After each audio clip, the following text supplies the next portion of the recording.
So చాలామంది వచ్చేసరికి ఈ ఏపీ పాలిటెక్నికల్ కాలేజెస్లో ఏవైతే government lecturer jobs, junior lecturer jobs ఉంటాయో వాటి ఎగ్జామ్స్ రాయటం అయితే జరిగింది. అయితే ఇది గత ప్రభుత్వంలో ఉన్నప్పుడు 2023లో రిలీజ్ అయిన నోటిఫికేషన్ కదా. 2025లో లేట్గా ఎగ్జామ్ జరగడం అయితే జరిగిందనమాట. అయితే ఎగ్జామ్స్ కంప్లీట్ అయినాయి, రిజల్ట్స్ రాలేదు. మరి రిజల్ట్స్ ఎప్పుడు వస్తాయి? ఏమైనా ఇష్యూస్ ఉంటాయా? దీని గురించి ఇప్పుడు అడుగుతా ఉన్నాను. దాని గురించి అబ్బాయి ముందు ఇంతవరకు ఛానల్ సబ్స్క్రైబ్ చేసుకున్న వాళ్ళు సబ్స్క్రైబ్ చేసుకుని వీడియో లైక్ చేసి షేర్ చేయండి. ఈ వీడియోకి ఒక హైప్ ఇవ్వండి. తెలుగు ఇంజనీరింగ్ ఎడ్యుకేషన్ టెలిగ్రామ్ ఛానల్లో జాయిన్ అవ్వండి.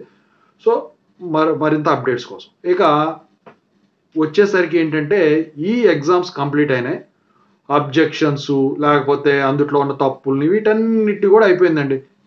దీనికి సంబంధించిన ఇష్యూస్ అయితే ఇంతవరకు ఏం జరగల. ఇప్పుడు for example high court jobs roster విధానము ఏదైతే ఉందో దాని గురించి కోర్టులో నడుస్తూ ఉందో ఒక ఇష్యూ.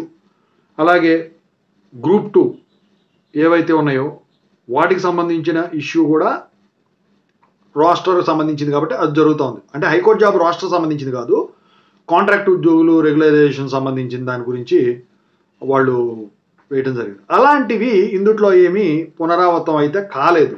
మరి రిజల్ట్స్ ఎందుకు రాలేదు? రిజల్ట్స్ అయితే రిలీజ్ చేస్తారు.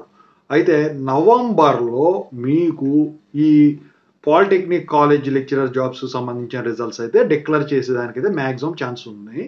అయితే ఎప్పుడు రిలీజ్ చేస్తారు, ఏ వీక్లో రిలీజ్ చేస్తారంటే మాత్రం నెక్స్ట్ అప్డేట్లో మీకు ఖచ్చితంగా చెప్తాను. ఈ వీడియోని లైక్ చేసి ఈ ఛానల్ సబ్స్క్రైబ్ చేసుకొని ఉండండి. ఓకేనా? Thank you so much.